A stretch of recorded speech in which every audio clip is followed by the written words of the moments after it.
എല്ലാവർക്കും നമസ്കാരം. ഹൃദയനിർഭരം ധ്യാനത്തിൻ്റെ 68ാമത്തെ എപ്പിസോഡിലേക്ക് ഏവർക്കും സ്വാഗതം.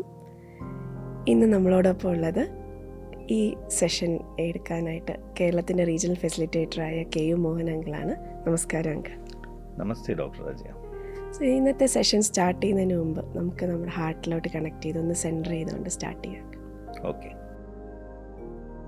മൃദുവായി കണ്ണുകൾ അടയ്ക്കുക.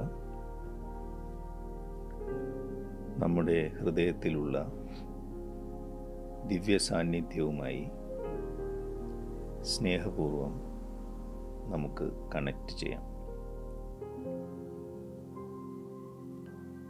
ഇനി ഈ ഒത്തുചേരലിൽ പങ്കെടുക്കുന്ന എല്ലാവരുടെയും ഹൃദയവുമായി സ്നേഹപൂർവം നമുക്ക് കണക്റ്റ് ചെയ്യാം.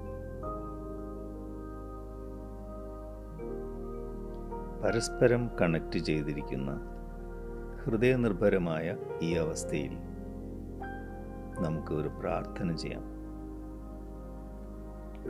നമ്മുടെ ഈ ഒത്തുചേരൽ എല്ലാവരുടെയും സമഗ്രമായ പുരോഗതിക്ക് അനുയോജ്യമാവട്ടെ എന്ന സങ്കല്പത്തിൽ പ്രാർത്ഥനാ നിർഭരമായി നമുക്ക് 2 മിനിറ്റ് ഇരിക്കാം.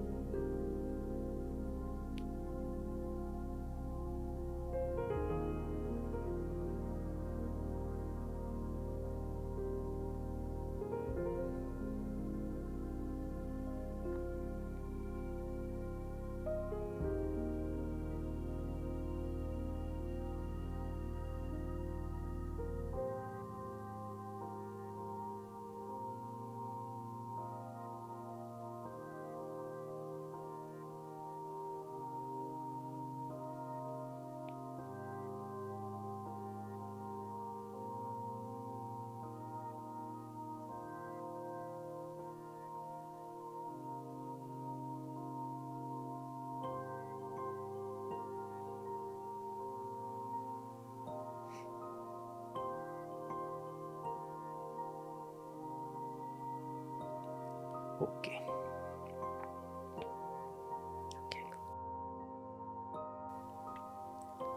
അപ്പോൾ ഇന്നത്തെ എപ്പിസോഡിലേക്ക് കിടക്കുന്നതിന് മുമ്പ് എല്ലാവരും തന്നെ 67ാമത്തെ എപ്പിസോഡ് കണ്ടിരിക്കുന്നു വിശ്വസിക്കുന്നു. ഈ എപ്പിസോഡ് അതിൻ്റെ ഒരു തുടർച്ചയായിട്ടാണ്.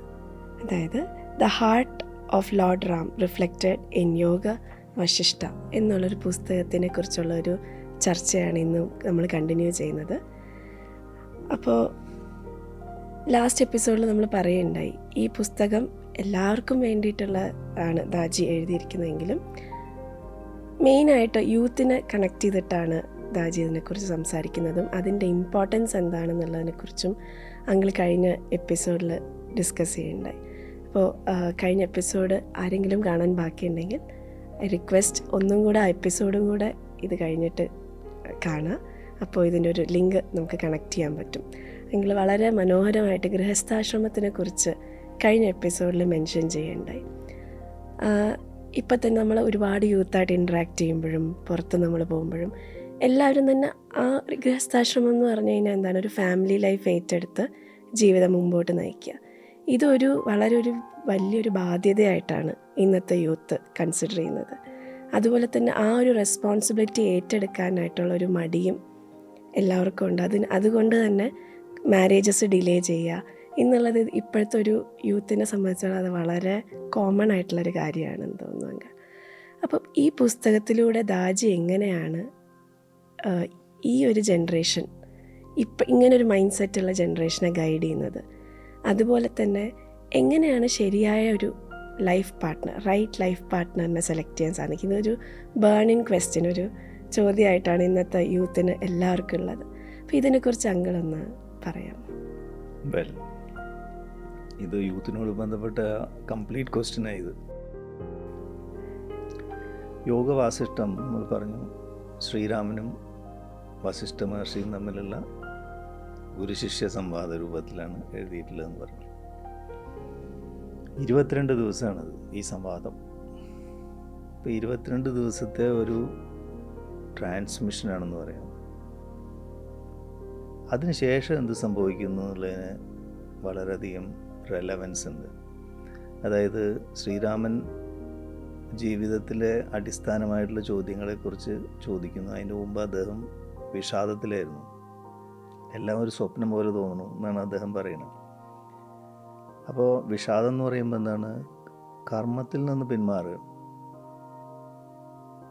അപ്പോൾ ഈ 22 ദിവസത്തെ സംവാദത്തിന് ശേഷം എന്താണ് സംഭവിക്കുന്നത് വെച്ചാൽ, ഇത് കഴിയുമ്പോഴേക്കും തന്നെ വിശ്വാമിത്ര മഹർഷി അവിടെ വന്ന് വെയിറ്റ് ചെയ്യുന്നുണ്ട്. എന്തിനാണെന്നറിയോ? ശ്രീരാമനെയും ലക്ഷ്മണനെയും കൂട്ടിക്കൊണ്ടുപോകാൻ. അതായത് യാഗരക്ഷയ്ക്ക് വേണ്ടിയിട്ട് ഈ കുട്ടികളെ രണ്ടുപേരെയും കൊണ്ടുപോകാനാണ്. കാട്ടിൽ യാഗങ്ങൾ നടത്തുമ്പോൾ രാക്ഷസന്മാരത് മുടക്കാൻ വേണ്ടി അതിൽ രക്തം കൊണ്ടുവന്നൊഴിക്കും, അല്ലെങ്കിൽ മൃഗങ്ങളുടെ അവശിഷ്ടങ്ങൾ കൊണ്ടുവന്നത്. അത് പ്രധാനമായിട്ടും താടക എന്നുള്ള ഒരു രാക്ഷസിയും താടകയുടെ അസിസ്റ്റൻസും കൂടിയിട്ടാണ് ഇത് ചെയ്യുന്നത്. അപ്പം അവരെ നേരിടാൻ വേണ്ടിയിട്ടാണ് ഈ 2 കുട്ടികളെ കൊണ്ടുപോകാൻ വേണ്ടി വസിഷ്ഠ മഹർഷി അവിടെ വന്ന് നിൽക്കുകയാണ് ഈ ഇത് കഴിയുമ്പോഴേക്കും. അപ്പോൾ ശ്രീരാമനും ലക്ഷ്മണനും അപ്പോൾ ജീവിതത്തിലേക്ക് പ്രവേശിക്കുകയാണ്. കർമ്മനിരതരാകുന്നവർ, രാജകുമാരന്മാരുടെ കർമ്മനിരതരായിട്ട് അവർ പോകാൻ റെഡിയാവാണ്. അപ്പോൾ ഇവരുടെ അച്ഛൻ അല്പം വൈമനസ്യം കാണിക്കും. ഇവർ ചെറിയ കുട്ടികളാണ്, ഞാൻ തന്നെ വരാം എന്നൊക്കെ പറയും. ഈ കുട്ടികൾ മതി എന്ന് പറയും. കുട്ടികൾ റെഡിയാണ്. അപ്പോൾ വസിഷ്ഠൻ അവർ സമ്മതിക്കും. ഇവർക്ക് ഈ യാത്രയിൽ ഇവർക്ക് ഒരുപാട് കാര്യങ്ങൾ പഠിക്കാനുണ്ട്. ഇനി വിശ്വാമിത്ര മഹർഷിയുടെ അടുത്ത് നിന്ന്, അതുകൊണ്ട് അവർ പോകുന്നവർക്ക് നല്ലതായിരിക്കും എന്ന് പറയാം രാജഗുരു. ഇവർ റെഡിയായിട്ട് ഇറങ്ങുന്നു. അതിനുശേഷം എന്താ സംഭവിക്കുന്നത്? താടക അതുപോലുള്ള രാക്ഷസന്മാരെയൊക്കെ വധിച്ച് യാഗരക്ഷ നിർവഹിച്ചു. മഹർഷിമാരുടെ അനുഗ്രഹമൊക്കെ വാങ്ങി. അത് കഴിഞ്ഞിട്ട് പിന്നീട് നേരെ പോകുന്ന മിഥിലയിലേക്കാണ്. അവിടെ രാജർഷിയായിട്ടുള്ള ജനക മഹാരാജാവിൻ്റെ മകളായിട്ടുള്ള സീതാദേവിയെ വിവാഹം കഴിക്കുന്നു. ഈ സഹോദരന്മാരൊക്കെ അവർ സീതാദേവിയുടെ അനിയത്തിമാരെ കല്യാണം കഴിക്കണം. അപ്പോൾ കർമ്മനിരതനായി അതിനുശേഷം ഗൃഹസ്ഥാശ്രമത്തിലേക്ക് പ്രവേശിക്കുന്നു. അതിനുശേഷം രാജാവാകുന്നു. നമ്മൾ പറഞ്ഞു രാമരാജ്യം, പ്രജാക്ഷേമ തൽപരനായിട്ടുള്ള യഥാർത്ഥത്തിലുള്ള രാജാവ് എങ്ങനെയായിരിക്കണം എന്നുള്ളതിന് ശ്രീരാമൻ ഒരു ഉദാഹരണമാണെന്ന് പറഞ്ഞു. അപ്പോൾ ഇതിന് ശേഷം എന്താണ് സംഭവിക്കുന്നത്? ശ്രീരാമൻ കർമ്മനിരതനാവുന്നു, ഗൃഹസ്ഥാശ്രമ ജീവിതം നയിക്കുന്നു, രാജാവാകുന്നു, ജീവിതം വേണ്ട രീതിയിൽ പ്രകടമാക്കുന്നു. അതാണ് സംഭവിക്കുന്നത്. ഇന്നത്തെ യുവാക്കൾ വിവാഹത്തിനോട് വൈമുഖ്യം കാണിക്കുന്നു. വിവാഹം അവർക്കൊരു പ്രശ്നമാണ്. അതുപോലെ അവർക്ക് മറ്റൊരു പ്രശ്നമാണ്. എന്താണ്? ജീവിതം മുന്നോട്ട് കൊണ്ടുപോകാൻ എന്ത് ജോലി സ്വീകരിക്കണം? അതിൻ്റെ പാർട്ടല്ലേ. അപ്പോൾ ഡോക്ടറാവണോ, എൻജിനീയർ ആവണോ, അതോ പ്രൊഫസറാവണോ, അതോ ആർട്ടിഫിഷ്യൽ ഇൻ്റലിജൻസിൽ പോകണോ? അങ്ങനെ ഒരുപാട് ചോയ്സ് അല്ലേ. അപ്പോൾ അതൊരു ആശയക്കുഴപ്പമാണ് ഇന്നത്തെ യുവാക്കളുടെ മുമ്പിൽ. അപ്പോൾ ഇത് രണ്ടും അവർക്കൊരു പ്രശ്നമാണ്. വിവാഹം ഒരു പ്രശ്നമാണ്, ജീവിത ഉപാധി ഒരു പ്രശ്നമാണ്. ഇത് രണ്ടായിരിക്കും ഒരുപക്ഷെ യുവാക്കളെ ബാധിക്കുന്ന പ്രധാന ഒരു പ്രശ്നം. അപ്പോൾ ശ്രീരാമൻ ചോദിക്കുന്ന 2 പ്രധാനപ്പെട്ട ചോദ്യങ്ങളിലേക്ക് നമ്മൾ നോക്കേണ്ടിയിരിക്കുന്നു. ഈ അവസരത്തിൽ നമ്മൾ 6 ചോദ്യങ്ങൾ, 6റിൻ്റെ കാര്യം പറഞ്ഞില്ലേ, അതിൽ 2 ചോദ്യങ്ങൾ, പ്രധാനപ്പെട്ട ചോദ്യത്തിൻ്റെ റെലവൻസ് ഇവിടെ വരുന്നു. ഒന്ന്, ഞാനാരാണ്? ജീവിതത്തിൻ്റെ അർത്ഥം എന്താണ്? ഈ 2 പ്രധാനപ്പെട്ട ചോദ്യങ്ങൾക്ക് ഉത്തരമാണ് ഇത് യുവാക്കൾ മനസ്സിലാക്കേണ്ട വസ്തുത. അപ്പോൾ ഞാൻ ആരാണ് എന്ന് ഞാൻ മനസ്സിലാക്കണേ എന്ത് വേണം? എൻ്റെ ഉള്ളിലേക്ക് തിരിഞ്ഞ് എൻ്റെ പ്രവണതകൾ എന്താണ്, എൻ്റെ ടെൻഡൻസീസ് എന്താണെന്ന് ഞാൻ മനസ്സിലാക്കണം. എൻ്റെ പൊട്ടൻഷ്യൽ എന്താണ് എന്ന് മനസ്സിലാക്കിയിട്ട് ആ പൊട്ടൻഷ്യൽ അല്ലെങ്കിൽ പ്രവണത പ്രകടിപ്പിക്കുന്ന രീതിയിലുള്ള ഒരു ജോലിയാണ് ഞാൻ കണ്ടുപിടിക്കേണ്ടത്, അല്ലേ? അതൊരിക്കലും ഒരു താരതമ്യമാവാൻ പാടില്ല. മറ്റുള്ളവരെ കണ്ടിട്ട് അങ്ങനെയാവാം. അപ്പോൾ ഇത് വളരെ പ്രധാനമാണ്. ഞാൻ ആരാണെന്നുള്ള ചോദ്യം. എൻ്റെ ആന്തരിക ഘടന എന്താണ്, എൻ്റെ പൊട്ടൻഷ്യൽ എന്താണ്, എൻ്റെ ടെൻഡൻസീസ് എന്താണ്. യോഗവാസിഷ്ടം ഇതിനെ സ്വധർമ്മം എന്ന് പറയും. ഭഗവത്ഗീത സ്വധർമ്മ നിധനം ശ്രേയത്ത് പരധർമ്മം ഭയാവഹം എന്ന് പറയുന്നു. അതായത് വികലമാണെങ്കിലും സ്വധർമ്മമാണ് മറ്റുള്ളവരുടെ മഹത്തായ ധർമ്മത്തിനേക്കാൾ നല്ലത് എന്ന് ഭഗവത്ഗീത പറയുന്നു. അതിൻ്റെ അർത്ഥം ഇതാണ്. അപ്പോൾ സ്വധർമ്മം എന്ന് പറഞ്ഞാൽ എന്താണ്? സ്വം എന്ന് വെച്ചാൽ ആത്മാവാണ്. ആത്മാവിനെ പരിപോഷിപ്പിക്കുന്ന ധർമ്മത്തിൽ ഏർപ്പെടുക, ആത്മാവിലേക്ക് തിരിയുക എന്ന് പറഞ്ഞാൽ എന്താണ്? ധ്യാനമാണത്. അപ്പോൾ എല്ലാ മനുഷ്യൻ്റെയും പ്രഥമമായ കർത്തവ്യം അല്ലെങ്കിൽ ധർമ്മം എന്ന് പറയുന്നത് സ്വധർമ്മമാണ്, ധ്യാനമാണ്. നമ്മുടെ ഉള്ളിലേക്ക് തിരിയണം നമ്മൾ. ഹിമാലയൻ മാസ്റ്റേഴ്സിനെ കുറിച്ചൊരു പുസ്തകമുണ്ട്. അപ്പം അതിൽ ഒരു ഹിമാലയൻ മാസ്റ്റർ സമാധിയായിട്ട് ഗ്രീസിൽ പോയി ഒരു പുനർജന്മം എടുക്കുന്നത്, ഇയാംബ്ലിക്കസ് എന്നുള്ള പേരിൽ. എന്തിനാണ് പുനർജനിച്ചതെന്ന് വെച്ചാൽ ഈ ഹിമാലയൻ വിസ്ഡം മുഴുവൻ ഗ്രീക്ക് ഭാഷയിലേക്ക് തർജ്ജമ ചെയ്യാനാണ്. അങ്ങനെ തർജ്ജമ ചെയ്തു. അത് ചോദ്യോത്തര രൂപത്തിലാണ് അത് എഴുതിയിരുന്നത്. അതായത് ഈ ഉപനിഷത്ത് രൂപത്തിൽ, സംവാദ രൂപത്തിൽ. അപ്പോൾ അതിൽ ചോദ്യങ്ങളൊക്കെ ധർമ്മത്തെക്കുറിച്ചാണ് അധികം.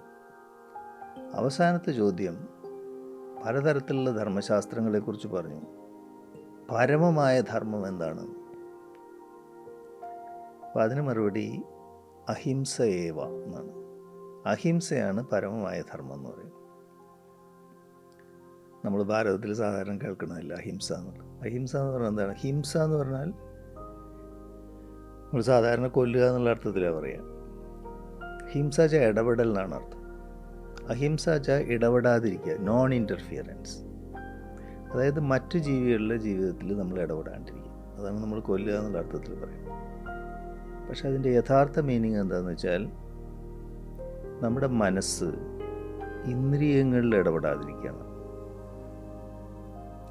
മനസ്സ് ഇന്ദ്രിയങ്ങളിലെ ആ വിഷയങ്ങളിൽ ഇടപെടുമ്പോഴാണ് പരസ്പര വൈരുദ്ധ്യമുള്ള ഈ ലോകത്തിൻ്റെ സൃഷ്ടിയിലേക്ക് നമ്മൾ പോകണം, വൈരുദ്ധ്യങ്ങളിലേക്ക് നമ്മൾ പോകണം, അസ്വസ്ഥതകളിലേക്ക് നമ്മൾ പോകണം.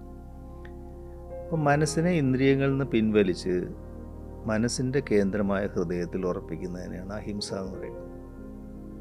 അപ്പോൾ യഥാർത്ഥ അഹിംസ എന്താണ്? ധ്യാനമാണ്, അല്ലേ? അപ്പം അഹിംസ എന്നുള്ള വാക്കിൻ്റെ യഥാർത്ഥ അർത്ഥം ധ്യാനമാണ്. അത് സ്വധർമ്മമാണ്. നമ്മൾ നേരത്തെ പറഞ്ഞ സ്വധർമ്മം, ആത്മാവിനെ പരിപോഷിപ്പിക്കുന്ന ധർമ്മം. അത് നമ്മുടെ കർത്തവ്യമാണ്. അപ്പോൾ അഹിംസ സ്വധർമ്മമാണ്, നമ്മുടെ കർത്തവ്യമാണ്, പരമമായ ധർമ്മമാണ്. അപ്പോൾ ഇവിടെ നമ്മൾ മനസ്സിലാക്കേണ്ട വസ്തുത എന്താണെന്ന് വെച്ചാൽ നമ്മുടെ ഉള്ളിലേക്ക് തിരിഞ്ഞ് നമ്മുടെ പ്രവണതകളെയും നമ്മുടെ പൊട്ടൻഷ്യലും മനസ്സിലാക്കി അത് പ്രകടിപ്പിക്കാവുന്ന രീതിയിലുള്ള ജോലി നമ്മൾ കണ്ടെത്തണം ആദ്യം. അപ്പോൾ നമ്മൾ നേരത്തെ സൃഷ്ടിയുടെ ഉദ്ദേശം പറഞ്ഞില്ലേ, അന്തർലീനമായി കിടക്കുന്ന ഈ വൈവിധ്യങ്ങളെ പ്രകടമാക്കി കണ്ട് രസിക്കാനുള്ള പദ്ധതിയായിട്ടാണ് ഇത് വന്നത്. അപ്പോൾ അത് പ്രകടമാക്കേണ്ടതുണ്ട്. അപ്പം അങ്ങനെ പ്രകടമാക്കുന്ന സമയത്ത് നമ്മൾ ശ്രദ്ധിക്കേണ്ട വസ്തുത എന്താണെന്ന് വെച്ചാൽ ഈ പ്രകടമാക്കുന്ന സമയത്ത് അതിൻ്റെ ഫലം സേവനമായിരിക്കും.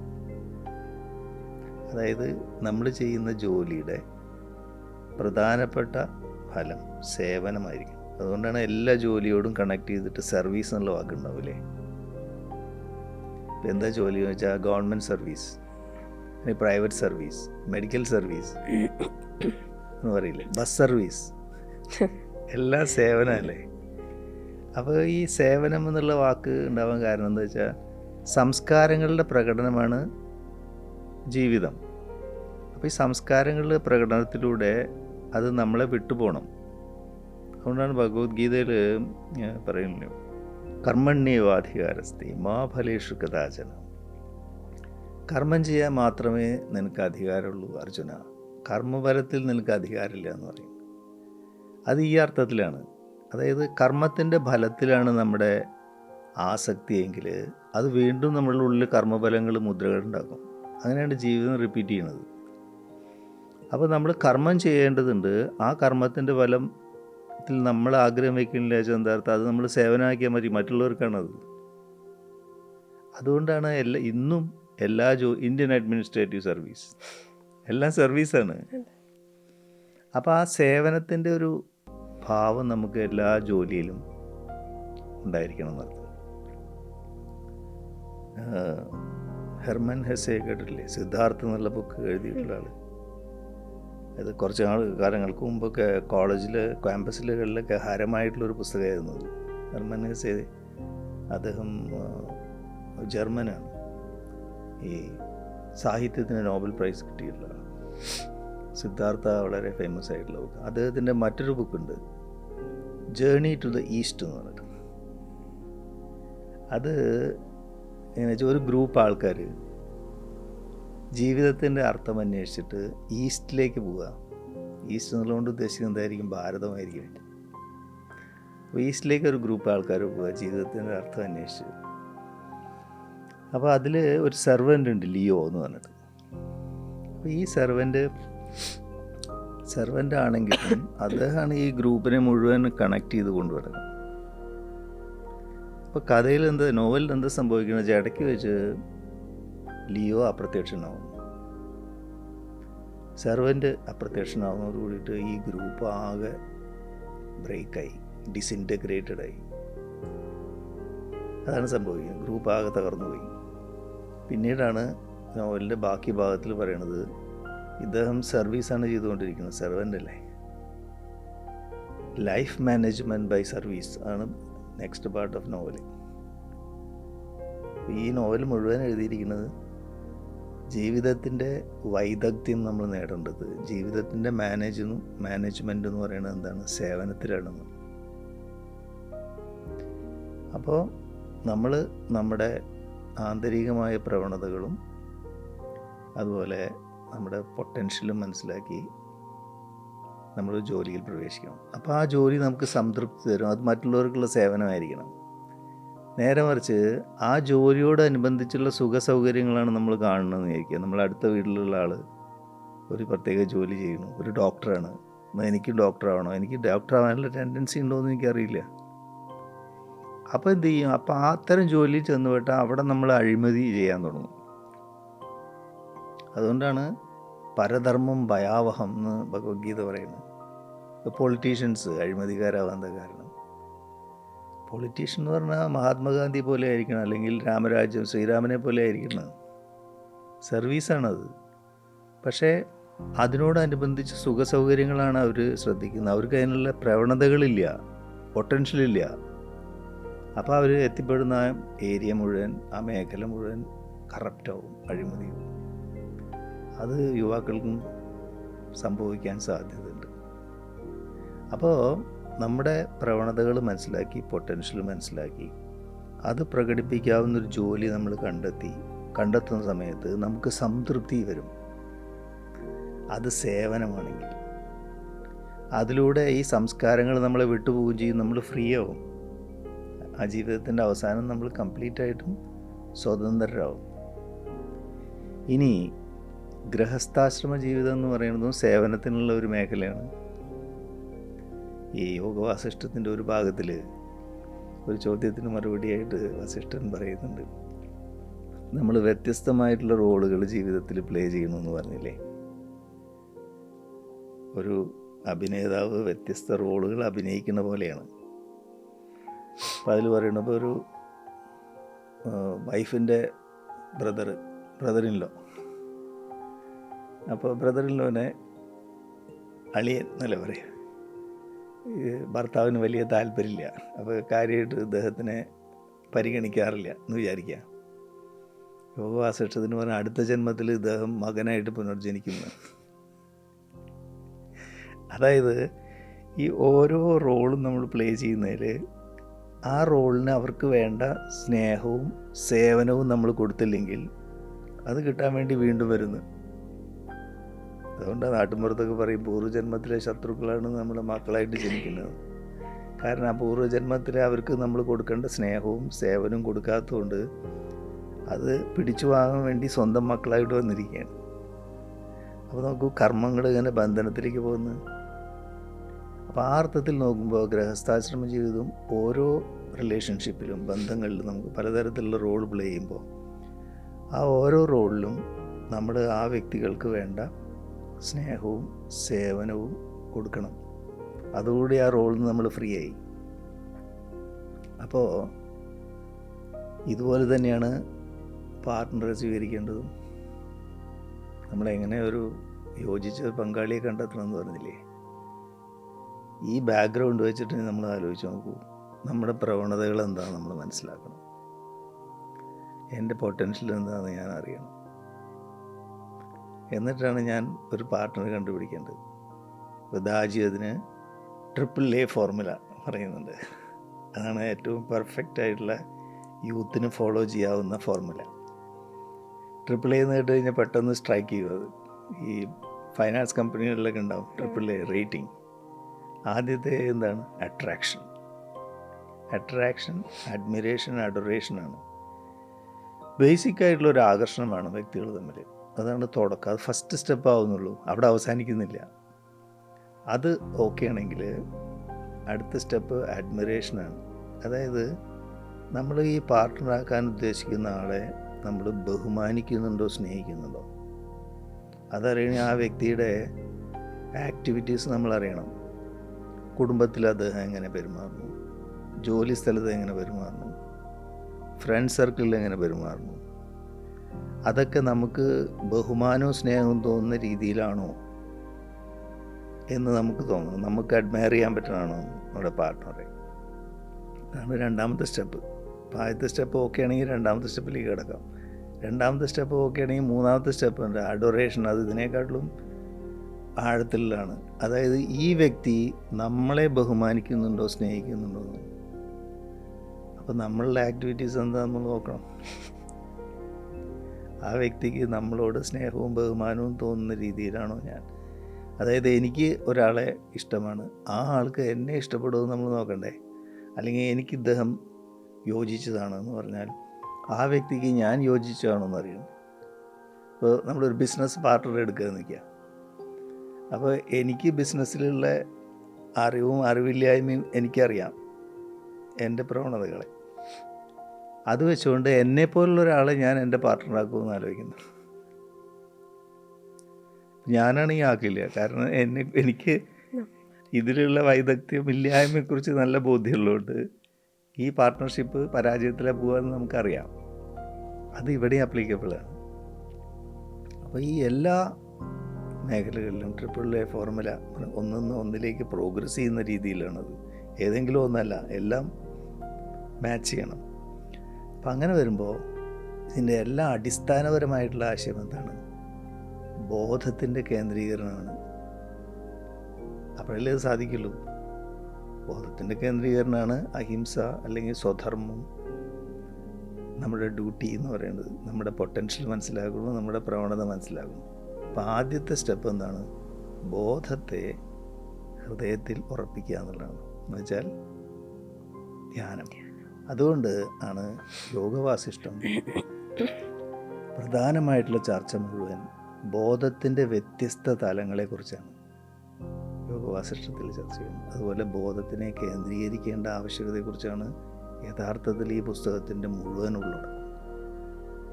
അപ്പോൾ അത് യുവാക്കളെ സംബന്ധിച്ചിടത്തോളം വളരെ പ്രസക്തമാണ്. അവർക്ക് എങ്ങനെ ഒരു ജോലി കണ്ടുപിടിക്കണം, എങ്ങനെ ഒരു പാർട്ട്ണറെ കണ്ടുപിടിക്കണം, ഗൃഹസ്ഥാശ്രമ ജീവിതത്തിൻ്റെ റെലവൻസ് എന്താണ്, ഭാവി തലമുറയ്ക്ക് വേണ്ടി നമ്മൾ എങ്ങനെ കളമൊരുക്കേണ്ടതുണ്ട് എന്നുള്ള എല്ലാ കാര്യങ്ങളെക്കുറിച്ചും ഈ യോഗവാസിഷ്ടം നമുക്ക് ഒരു ജീവിതത്തിലേക്കുള്ള ഒരു വഴികാട്ടിയാണെന്ന് പറയാം. Thank you. നമസ്കാരം. Thank you. അപ്പോൾ നിങ്ങൾ പറഞ്ഞൊരു ശരിക്കൊരു ഗൈഡൻസ് തന്നെയായിരിക്കും അല്ലേ, ജീവിതത്തിൽ ഓരോ സ്റ്റെപ്പ് എടുത്ത് വെക്കുമ്പോഴും ഉള്ളൊരു ഗൈഡൻസ് ബുക്കായിട്ട് തന്നെ നമുക്ക് ഈ ഒരു പുസ്തകത്തിൻ്റെ യോഗവാസിഷ്ടത്തിനെ കൺസിഡർ ചെയ്യാം എന്നുള്ളതാണ്. അപ്പോൾ നമ്മുടെ പ്രേക്ഷകരെല്ലാവരും കേട്ട പോലെ തന്നെ ഒരു വളരെ ഇമ്പോർട്ടൻ്റ് ആയിട്ടുള്ള 2 ആസ്പെക്റ്റാണ് അങ്കിൾ ഇവിടെ കവർ ചെയ്യേണ്ടത്. അതായത് ഇപ്പോഴത്തെ യൂത്ത് മെജോറിറ്റി നോക്കുമ്പോൾ ഒരു കൺഫ്യൂസ് സ്റ്റേറ്റിലാണ്. ആദ്യത്തെ കൺഫ്യൂഷൻ ഏത് പ്രൊഫഷൻ ചൂസ് ചെയ്യും, രണ്ടാമത്തത് ലൈഫ് പാർട്ട്ണർ. അപ്പോൾ രണ്ടിലും കൂടെ ഒരു മെയിൻ ആസ്പെക്റ്റ് അങ്കിൾ ഷെയർ ചെയ്യേണ്ടത് നമ്മുടെ പ്രവണത എന്താണെന്ന് നമ്മൾ തന്നെ അറിയുക, നമ്മുടെ ഇന്നർ പൊട്ടൻഷ്യൽ എന്താണെന്ന് നമ്മൾ തന്നെ മനസ്സിലാക്കുക എന്നുള്ളതിനെക്കുറിച്ച്. അതിനനുസരിച്ച് നമ്മൾ അതിൽ വേറൊരു ഇമ്പോർട്ടൻസ് ആയിട്ട് എനിക്ക് ഫീൽ ചെയ്ത്, നമ്മൾ ബാക്കിയുള്ളവരെ കമ്പയർ ചെയ്തിട്ട് നമ്മുടെ ജീവിതത്തിലൊരു ഡിസിഷൻ എടുക്കാതെ നമ്മുടെ ഉള്ളിലോട്ട് ഹൃദയത്തിലേക്ക് തന്നെ നോക്കി നമ്മുടെ പൊട്ടൻഷ്യലും നമ്മുടെ ടെൻഡൻസീസ് മനസ്സിലാക്കിയിട്ട് അതിന് യോജിക്കുന്ന രീതിയിലൊരു ഡിസിഷൻ നമ്മൾ എടുക്കുകയാണെങ്കിൽ നമുക്കതിനെ മാസ്റ്റർ ചെയ്യാനും സാധിക്കും. അതുപോലെ തന്നെ ഗൃഹസ്ഥാശ്രമം ഒരു വലിയൊരു റെസ്പോൺസിബിലിറ്റി അല്ലാതെ നമ്മുടെ സർവീസിന് കൂടെ, നമുക്ക് സർവീസ് ചെയ്യാനായിട്ടുള്ളൊരു ഓപ്പർച്യൂണിറ്റി ആയിട്ടും കൂടെ അങ്കിൾ പറയുണ്ടായല്ലോ. അതൊരു പുതിയ പെർസ്പെക്റ്റീവായിട്ട് എനിക്ക് ഫീൽ ചെയ്തു. അതായത് സർവീസ് എന്ന് പറയുമ്പോൾ നമ്മളെപ്പോഴും സോഷ്യൽ സർവീസ് മാത്രമാണ് വിചാരിക്കുന്നത്. അങ്ങനെയല്ല, നമ്മുടെ പ്രൊഫഷനും അതുപോലെ തന്നെ നമ്മൾ ഇപ്പോൾ ഞാൻ പറയാം ആസ് എ ഡോട്ടർ, അല്ലെങ്കിൽ as A wife, as A grand daughter, അതേപോലെ തന്നെ നമ്മുടെ പ്രേക്ഷകർ കാണുന്ന എല്ലാവർക്കും അവരുടേതായിട്ടുള്ള റോളുണ്ട്. ആ ഓരോ റോളും നമുക്ക് സർവീസായിട്ട് ഏറ്റെടുത്ത് ചെയ്യുമ്പോൾ എങ്ങനെയാണ് നമ്മുടെ ജീവിതത്തിൻ്റെ ഒരു പെർസ്പെക്റ്റീവ് മാറുന്നതിനെക്കുറിച്ച് അങ്കിൾ പറയുണ്ടായി. It was very insightful uncle. Thank you so much. അതുപോലെ തന്നെ അങ്കിൾ കഴിഞ്ഞ എപ്പിസോഡിൽ വസുദൈവ കുടുംബകത്തിനെ കുറിച്ച് പറയുണ്ടായില്ലേ, അതെങ്ങനെ സാധ്യമാകും നമ്മുടെ മെഡിറ്റേഷനിലൂടെ, ധ്യാനമാണ് ഇതിനെല്ലാം അടിസ്ഥാനം എന്നുള്ളത് പറയണ്ടായി. അപ്പോൾ ഇന്നത്തെ എപ്പിസോഡ് കൺക്ലൂഡ് ചെയ്യുന്നതിന് മുമ്പ് ഇതാദ്യമായിട്ട് കേൾക്കുന്നവർക്ക് നമുക്ക് എങ്ങനെയാണ് ധ്യാനിക്കേണ്ടതെന്നുള്ളതിനൊരു ഇമ്പോർട്ടൻസും അതിനൊരു ചെറിയതായിട്ടുള്ളൊരു 2-3 ലൈൻസ് ഞാൻ പറയാം, എങ്ങനെയാണ് നമുക്ക് ധ്യാനിക്കുക എന്നുള്ളതിനെക്കുറിച്ച് ഇൻ ദ ഹാർട്ട്ഫുൾനെസ് വേ. കാരണം എല്ലാത്തിൻ്റെ അടിസ്ഥാനം നമ്മൾ പറഞ്ഞ് അവസാനിപ്പിക്കുന്നത് നമ്മുടെ ഓൺ ഇന്നർ ചേഞ്ച്, അല്ലെങ്കിൽ നമ്മുടെ ഓൺ പൊട്ടൻഷ്യൽ മനസ്സിലാക്കുക. അതിനുള്ള ഒരേ ഒരു സൊല്യൂഷൻ എന്ന് പറയുന്നത് ധ്യാനം തന്നെയാണ്, മെഡിറ്റേഷൻ. അപ്പോൾ ഹാർട്ട്ഫുൾനെസ്സിൽ എങ്ങനെയാണ് മെഡിറ്റേറ്റ് ചെയ്യുന്നതെന്ന് പറയുന്നത്, നമ്മൾ ആദ്യം നമ്മുടെ മൈൻഡ് ആൻഡ് ബോഡി കംപ്ലീറ്റ് ആയിട്ട് റിലാക്സ് ചെയ്ത്, ഹാർട്ട്ഫുൾനെസ് റിലാക്സേഷൻ ഉണ്ട്, നമുക്ക് അതിൻ്റെ ഓഡിയോസും അവൈലബിൾ ആണ്. മൈൻഡ് ആൻഡ് ബോഡി കംപ്ലീറ്റ് ആയിട്ട് റിലാക്സ് ചെയ്ത് നമ്മുടെ ശ്രദ്ധ ഹൃദയത്തിലേക്ക് കൊണ്ടുവരിക. ഹൃദയത്തിൽ ഒരു ദിവ്യപ്രകാശമുണ്ടെന്നും ആ പ്രകാശം നിങ്ങളുടെ ശ്രദ്ധയെ ഉള്ളിലേക്ക് ആകർഷിക്കുന്നതുമായി അനുഭവിക്കുക. അതതുപോലെ കണ്ടിന്യൂ ചെയ്ത് ആ പ്രകാശത്തിൻ്റെ ശാന്തിയിലും സ്നേഹത്തിലും ഒഴുകി ധ്യാനാവസ്ഥ അനുഭവിക്കാം. ഇതങ്ങനെ ഒരു 1/2 an hour കണ്ടിന്യൂ ചെയ്യാം. നമ്മുടെ യൂട്യൂബ് ഡിസ്കണക്ട് ചെയ്തതിന് ശേഷം നമ്മൾ ഈ ഒരു ധ്യാനാവസ്ഥ അങ്ങനെ കണ്ടിന്യൂ ചെയ്യുക. അതിനുശേഷം യൂണിവേഴ്സൽ പ്രെയർ, അതെങ്ങനെയാണ് ചെയ്യുന്നത് വെച്ചാൽ നമ്മുടെ എല്ലാ ബ്രദേഴ്സ് ആൻഡ് സിസ്റ്റേഴ്സിൻ്റെ ഉള്ളിലും ലവ് ആൻഡ് ഡിവോഷൻ ആൻഡ് യഥാർത്ഥമായ വിശ്വാസം വളരുന്നു എന്നുള്ളൊരു സങ്കല്പത്തോടു കൂടി ഒരു 10 to 15 minutes നമ്മൾ ഈ ഒരു സങ്കല്പത്തോടു കൂടി കണ്ടിന്യൂ ചെയ്യുകയാണ് ഈ ധ്യാനാവസ്ഥ. അതിലോടുകൂടി നമ്മൾ യൂട്യൂബ് ഡിസ്കണക്ട് ചെയ്ത് നമ്മളിപ്പോൾ പറഞ്ഞ മാതിരി ധ്യാനിക്കാം ഒരു 1/2 an hour. സോ എല്ലാവർക്കും ഒന്നും കൂടെ നന്ദി, നമസ്കാരം. Thank you so much uncle. Thank you. ഈ എപ്പിസോഡ് നമ്മൾ വീണ്ടും തുടരും. The heart of the Lord Ram reflected in Yoga Vasishtha. Thank you so much. Thank U.